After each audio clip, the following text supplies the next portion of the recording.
নমস্কাৰ। আজি মই পাঠ কৰিবলৈ লোৱা কবিতাটোৰ শিৰোনাম যৌৱনমতী তই আজাৰ। কথা কুসুম কেইবৰা। ফুলিলি তই আজাৰ, সপোন দেখুৱাই জীৱনৰ নিদিবি আকৌ বেজাৰ।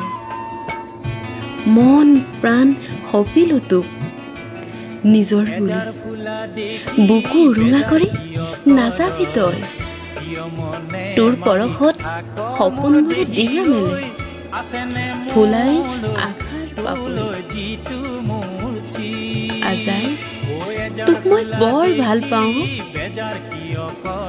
যেতিয়া তই বেঙেনা বুলীয়া ৰঙেৰে ৰূপহী যৌৱনমতী গাভৰু হৈ পৰ, তোক বাৰে বাৰে চাবৰ মন যায়। আজাৰ, তই কিন্তু বেজাৰ দি নাযাবি দেই।